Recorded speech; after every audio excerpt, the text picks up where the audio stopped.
Good morning students, welcome back to the e-learning platform of the GS College of Commerce Wardha. मैं हुमैरा काजी आज फिर आपके सामने प्रस्तुत हूँ तटस्थ वक्र को लेकर। इससे पहले के वीडियो लेक्चर में हमने जो है तटस्थ वक्र क्या है उसकी परिभाषा देखी थी। उसी के साथ साथ तटस्थ वक्र के डायग्राम और हमने जो है उसका शेड्यूल और डायग्राम के माध्यम से तटस्थ वक्र कैसा बनता है उस एस्पेक्ट को देखा था। आज हम देखने वाले हैं तटस्थ वक्र की विशेषताएं। ठीक है, तो तटस्थ वक्र की जो विशेषताएं हैं उसको देखने से पहले हम एक और एस्पेक्ट है जिसे हम देखते हैं सीमांत प्रतिस्थापन की दर। देखिए कल का जो हमने जो शेड्यूल बनाया था उसमें आपने देखा था there are combinations, A combination, B combination, C, D and E. आपके पास जो है 5 कॉम्बिनेशंस हैं ए बी सी डी। ठीक है, और ग्राहक जो है इन 5 कॉम्बिनेशंस में जो है कैसा है, तटस्थ है। और यही कॉम्बिनेशंस को जब हम क्या करते हैं, प्लॉट करते हैं तो हमको एक कर्व मिलता है। प्लॉट कर उसको जब हम ज्वाइन करते हैं तो हमें एक कर्व मिलता है। उस कर्व को तटस्थ वक्र कहते हैं, इंडिफरेंस कर्व कहते हैं, जिसमें हमने कल की बात देखी थी। तो आपने ये चीज़ नोटिस करी थी कि भाई जो कॉम्बिनेशन ए है उस कॉम्बिनेशन ए में 2 वस्तुएं हैं। एक है सेब जिसे हम एक्स ले लें, ठीक है, और दूसरी है संतरा जिसे हम वाई मान लें। ठीक है, तो एक्स वस्तु की आप एक यूनिट ले रहे हैं, सेब का आप 1 यूनिट ले रहे हैं। ठीक है, उसी के साथ संतरे का 20 यूनिट है। ये आपका क्या है, एक कॉम्बिनेशन है जिसे हम कॉम्बिनेशन ए कहेंगे, संयोग ए कहेंगे। ठीक है, कॉम्बिनेशन बी की बात करते हैं, हम संयोग बी की बात करते हैं। तो संयोग बी में आप देखते हैं कि भाई आपका एप्पल की क्वांटिटी 1 से क्या हो गई, बढ़ गई। 1 से अब एप्पल कितना हो गया, 2 यूनिट हो गया। 2 यूनिट एप्पल के होने के साथ ही साथ आप ये भी देख रहे हो कि संतरे की जो क्वांटिटी है वो क्या हो गई, कम हो गई। संतरे आप जो है 20 से 14 यूनिट पर आ गए। ओके, उसी के साथ साथ सी कॉम्बिनेशन में आप देख रहे हो कि एप्पल की एक और क्वांटिटी जब एक्वायर किया है ग्राहक ने जब एप्पल की एक और क्वांटिटी को लिया है, मतलब 3 एप्पल्स जब वो ले रहे हैं, तो उस वक्त ग्राहक को संतरे की कुछ क्वांटिटी को क्या करना पड़ रहा है, लूज ऑफ करना पड़ रहा है, छोड़ना पड़ रहा है, ताकि जो है वो एप्पल की एक क्वांटिटी को और क्या कर सके, खरीद सके। तो आप देख रहे हो कि यहाँ पर ये जो है 14 से कितने यूनिट हो गए, 10 यूनिट। मतलब जो कॉम्बिनेशन सी है उस कॉम्बिनेशन सी में, कॉम्बिनेशन ए में आपको 1 और 20 दिख रहे हैं। कॉम्बिनेशन बी में आपको 2 एप्पल और 14 संतरे दिख रहे हैं। ठीक है, कॉम्बिनेशन सी जो है उसमें 3 एप्पल और 10 संतरे। कॉम्बिनेशन डी में 4 एप्पल और 8 संतरे, और कॉम्बिनेशन ई में 5 और 7।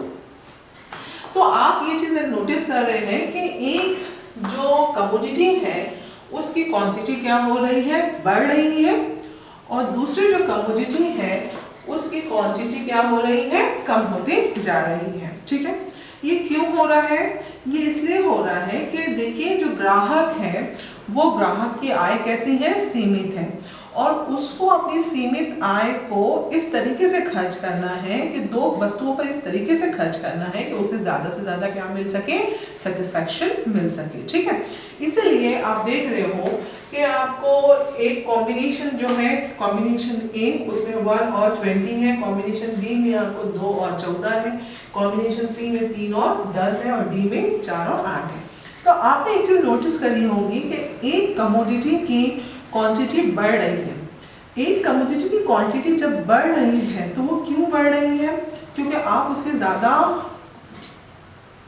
क्वांटिटी चाहते हैं, लेकिन वो ज़्यादा क्वांटिटी आपको उसी वक्त अवेलेबल होंगी जब आप दूसरी कमोडिटी की क्वांटिटी को क्या करेंगे, कम करेंगे। क्योंकि भाई ग्राहक की इनकम जो है वो सीमित है, वो सीमित इनकम जो है वो क्या करेगा, यहाँ पर क्वांटिटी को कम करेगा, तभी जाकर यहाँ की क्वांटिटी क्या हो सकती है, बढ़ सकती है। तो आप ये चीज़ देख रहे हैं कि जो प्रतिस्थापन दर है, प्रतिस्थापन दर मतलब सीमांत प्रतिस्थापन दर, marginal rate of substitution, substitute कर रहे हैं आप ग्राहक क्या कर रहा है, सब्स्टिट्यूट कर रहा है एक वस्तु को दूसरी वस्तु के लिए। तो marginal rate of substitution, marginal rate of substitution मतलब जो सब्स्टिट्यूट करने का जो प्रतिस्थापन की जो दर है, सीमांत प्रतिस्थापन की जो दर है वो कैसी है, घटती हुई है, घटती हुई सीमांत प्रतिस्थापन की दर है। आपने देखा है कि पहले ये 6 था, 20 था, फिर 14, फिर 10, फिर 8, फिर 7।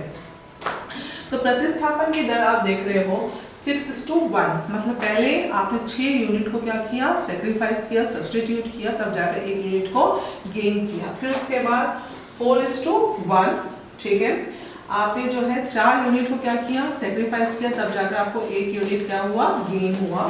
फिर उसके बाद 2 और फिर उसके बाद 1। अब इसके बाद जो है ग्राहक दूसरा, उसके पास जो है दूसरा वो यूनिट को सेक्रीफाइस करने के लिए उसके पास नहीं है, ठीक है, यूनिट नहीं है। क्यों? क्योंकि बेसिकली आप ये 0:1 ऐसा होगा नहीं, ठीक है, ये 1:1 पर जब आ गया तो बस ये यहाँ तक का सब्स्टिट्यूट होगा, इसके बाद यहाँ पर सब्स्टिट्यूशन नहीं होने वाला।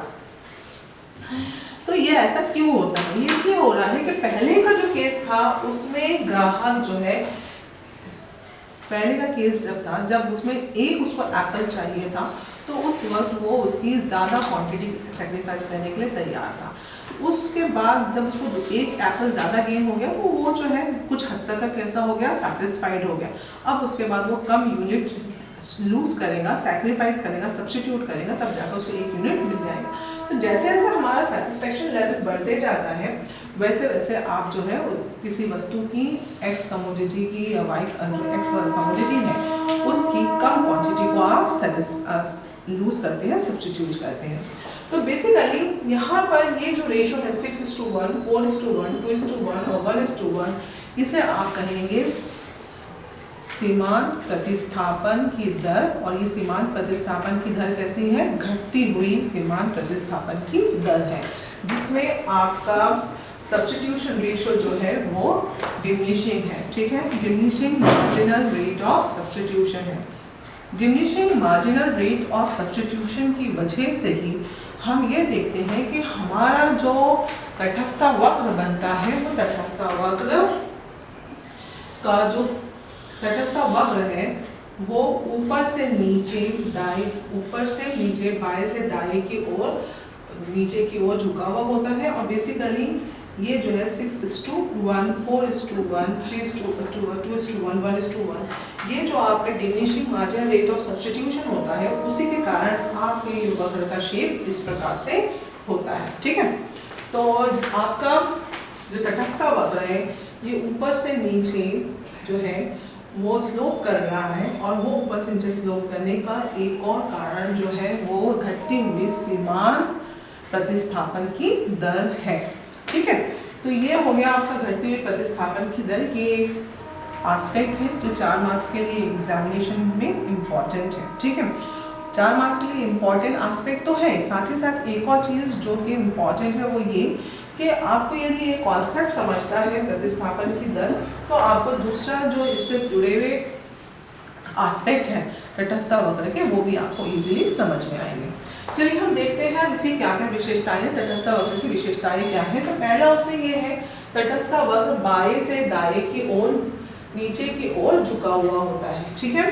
तो आपका जो तटस्थ वक्र है वो ऊपर से नीचे की ओर जा रहा है, ओके, और उसका स्लोप जो है वो कैसा है, उन्नतोदर है, कॉन्वेक्स टू द ओरिजिन है। तटस्थ वक्र जो है वो ऊपर से नीचे की ओर आ रहे हैं, ओके, और साथ ही साथ इसका जो शेप है, ये जो शेप है, दिस शेप, ये जो शेप है इसे हम कौन सा शेप कहते हैं, कॉन्वेक्स शेप कहते हैं, ठीक है। और ये जो शेप है इसे हम क्या कहते हैं, कॉन्केव शेप कहते हैं, ठीक है। कॉन्वेक्स शेप जिसे हम उन्नतोदर कहेंगे और कॉन्केव शेप जिसे हम नातेदार कहेंगे। तो बेसिकली आपका जो उदासीनता वक्र होते हैं वो उदासीनता वक्र ऊपर से नीचे की ओर आते हैं, और साथ ही साथ ये क्यों आ रहे हैं, इसके कारण मार्जिनल रेट ऑफ सब्स्टिट्यूशन की वजह से, ओके। और साथ ही साथ एक और चीज, ये जो है इसका शेप जो है कैसा है, डाउनवर्ड स्लोप है, ओके। ये डाउनवर्ड स्लोप है, आपका कॉन्वेक्स शेप है, और कॉन्वेक्स शेप का कॉन्वेक्स शेप क्यों होता है, उसका कारण भी यही चीज़ है, मार्जिनल रेट ऑफ सब्स्टिट्यूशन। अगर आपका मार्जिनल रेट ऑफ सब्स्टिट्यूशन घटने की बजाय बढ़ता हुआ होता है तो तब आपका शेप जो है वो इस प्रकार से नहीं बल्कि कॉन्केव शेप रहेगा, नातेदार शेप रहेगा। ओके, तो लेकिन हमारा जो केस है उसमें ये है कि सीमांत प्रतिस्थापन की दर जो है वो घटती हुई रहती है और इसी वजह से हमारा जो ये वक्र है ये ऊपर से नीचे की ओर आता है। तीसरे जो फीचर है इसका, दो तटस्थ वक्र एक दूसरे को नहीं काटते। देखिए जो तटस्थ वक्र है वो एक दूसरे को नहीं काटते हैं, मतलब दो तटस्थ वक्र एक दूसरे को क्रॉस नहीं करते।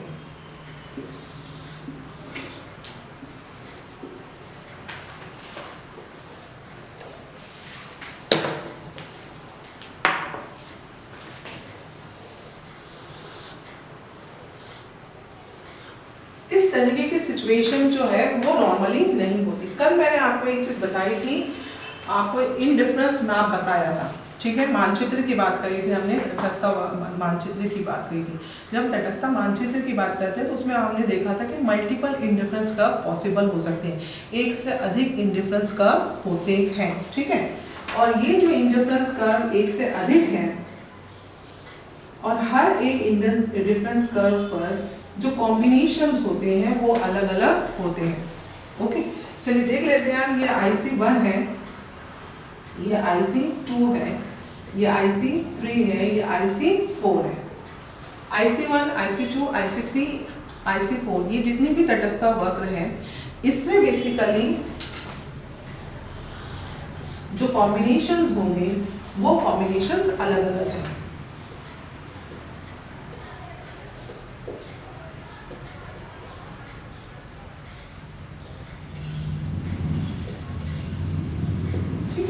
तो देखिए ABC, ये जो ABC कॉम्बिनेशंस है इनमें जो क्वांटिटी है, दो कमोडिटीज की, दो वस्तुओं की जो क्वांटिटीज है वो DEF या IC2 पर जो कॉम्बिनेशंस है उसकी तुलना में क्या है, कम है।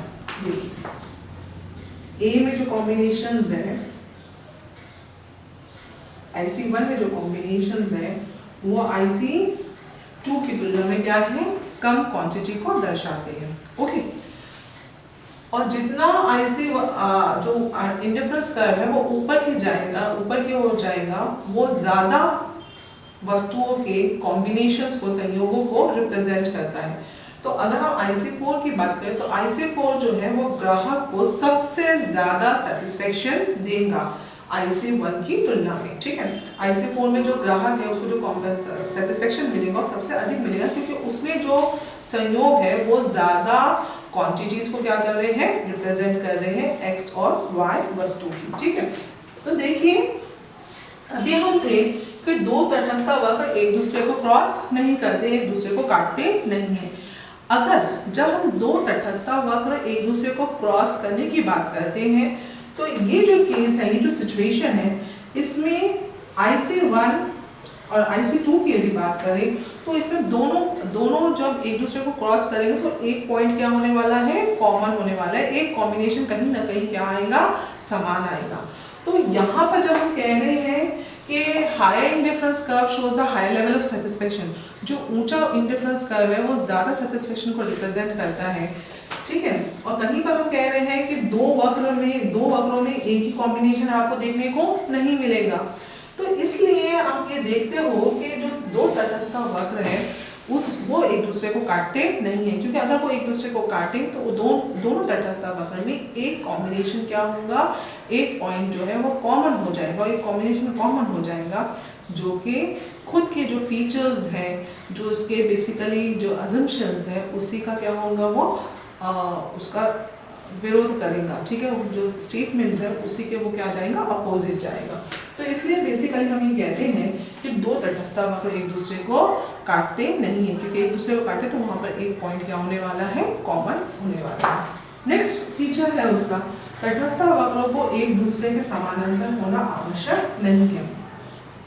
जो दो तटस्थ वक्र हैं वो पैरेलल हो भी सकते हैं और पैरेलल नहीं भी हो सकते, एक दूसरे के समानांतर हो भी सकते हैं और नहीं भी। देखिए एक दूसरे के समानांतर होने के लिए जरूरी है कि भाई जो मार्जिनल रेट ऑफ सब्स्टिट्यूशन है, सीमांत प्रतिस्थापन की दर है, वो सीमांत प्रतिस्थापन की दर कैसी हो, सीमांत प्रतिस्थापन की दर जो है वो अगर सेम रहती है, ठीक है, और सेम रेशो में ही वो क्या हो रहे हैं, सेम रेशो में ही वो क्या हो रहे हैं, दोनों वक्रों का जो कॉम्बिनेशंस है उसमें आप देख रहे हो कि वो प्रतिस्थापन की दर कैसी है, समान है, तो तब जाकर वो क्या हो सकते हैं, पैरेलल हो सकते हैं, ठीक है।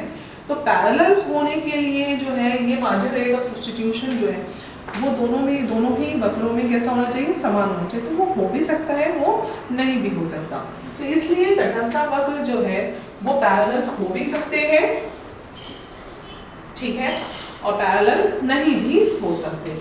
उसके बाद है तटस्थ वक्र, ऊंचे तटस्थ वक्र संतुष्टि के अधिक स्तर को व्यक्त करता है।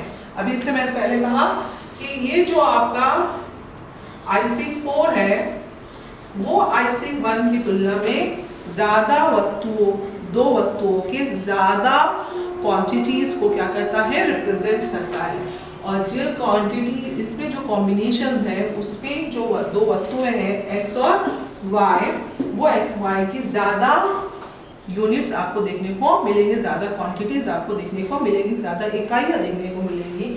इसलिए ये जो IC4 है वो IC1 की तुलना में ग्राहक को, कंज्यूमर को ज्यादा सेटिस्फेक्शन देगा। अगर हम ऐसा देख लेते हैं, ये हो गया आपका A, B और C कॉम्बिनेशन, ये आपका E, F और G कॉम्बिनेशन। तो आप देखिए ये जो कॉम्बिनेशन है E कॉम्बिनेशन, वो E कॉम्बिनेशन A कॉम्बिनेशन की तुलना में ज़्यादा इकाइयाँ X और Y की दर्शा रहा है, ठीक है।